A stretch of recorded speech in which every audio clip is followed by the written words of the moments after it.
You ever meet someone who had everything, but somehow lost it all in the blink of an eye? Well, this is the story of a man named Joel. Joel wasn't born rich. In fact, his beginnings were the kind that would make you want to cry and praise God at the same time. Raised by a praying mother in a tiny town on the outskirts of Lagos, Nigeria, Joel was the kind of child who grew up learning memory verses by candlelight. His mom was a cleaner, his dad, nowhere to be found. But in their small home, faith was never in short supply. They didn't have much, but they had God. And somehow, that felt like enough. But Joel, he always wanted more. You see, there was something in him, this hunger, a longing to escape poverty, to wear nice suits, to be respected, to walk into a room and feel like he mattered. And there's nothing wrong with wanting better. The problem was what he was willing to compromise to get it. By the time Joel turned 26, he had moved to the city and was working as a junior accountant. Honest pay, hard work, and a small apartment. But Joel didn't want small. He wanted fast. Fast money, fast cars, fast life. And that's when it began. It started with a simple mistake, at least that's what he told himself. The company had overpaid a vendor, and Joel noticed it. Instead of reporting it, he called the vendor and asked for a cut. 20% of the overpayment. Just once, he said. Just this once. But sin never stops at just once. One deal turned into 3. 3 turned into 20. Before long, Joel was living like a king. Designer clothes, first-class flights. He even bought a car for his mother, telling her it was a blessing from his hard work. She smiled, suspicious, but grateful. She didn't know, but God knew. Now, you might be wondering, where was Joel's conscience in all this? Oh, it was there. Every time he forged a signature, every time he manipulated an account, his heart pounded. But he had mastered the art of silencing conviction. You know how the devil works, right?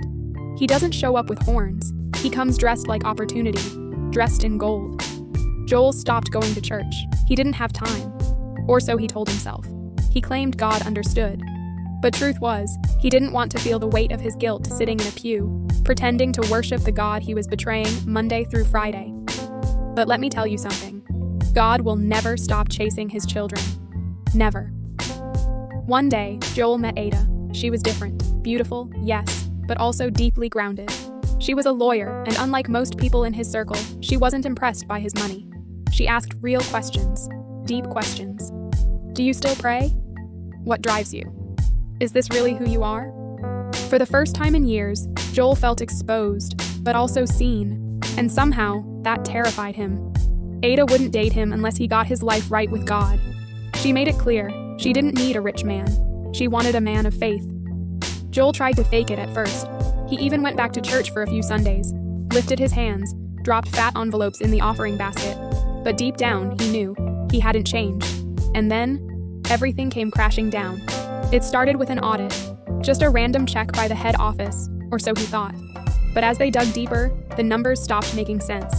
Emails were flagged, accounts were frozen. Within days, Joel was called into a meeting with HR, the board, and 2 men in black suits, police officers. Joel was arrested, charged with embezzlement. Over 87 million naira misappropriated under his watch. He sat in a cell that night, alone, broken, and afraid. The worst part? Ada found out. She came to see him. No shouting, no insults. She just looked at him and said, "I hope this wakes you up." And she walked away. That moment shattered Joel more than the handcuffs ever could. You see, jail has a way of stripping you down. All the things you thought mattered, status, applause, your tailored suits, they mean nothing when you're wearing orange, sitting behind bars with rats crawling on the floor. Joel cried like a baby that night, not because he got caught, but because he knew he had walked away from God, from truth, from purpose.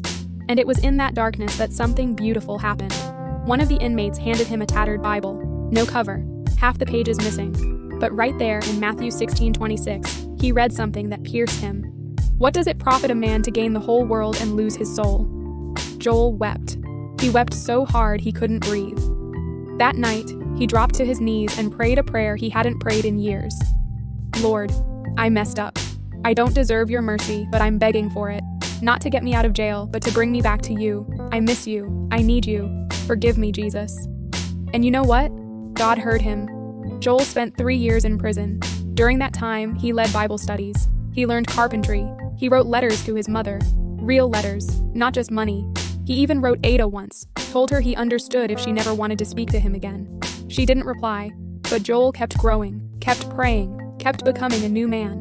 When he was released, he had nothing. No money, no job. Just a small Bible and a heart set on starting over.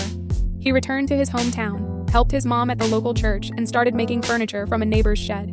No one recognized him, and that was okay. Because the man they remembered, the flashy accountant with no soul, was gone.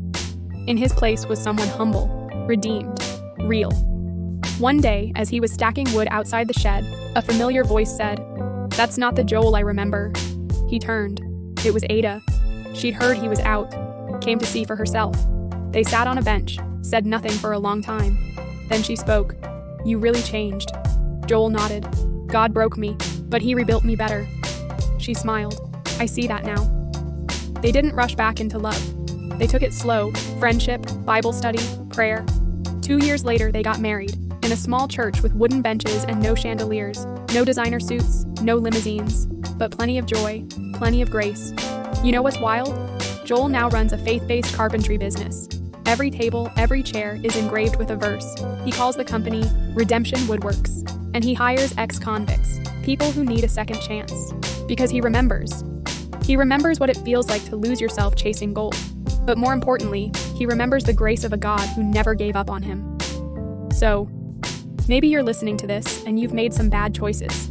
Maybe you've chased the wrong things. Maybe your heart got tangled in greed, lust, lies, or even pride masked as ambition. But hear me, it's not too late. You can still come home. You can still fall on your knees, whisper, "Lord, I need you," and watch heaven move in your direction. Joel thought gold would fill the void in his heart, but only Jesus could. And if he could redeem Joel, he can redeem you too. So, what about you? Are you chasing gold, or are you chasing God? Remember, one path leads to temporary glory, the other leads to eternal grace. Choose wisely.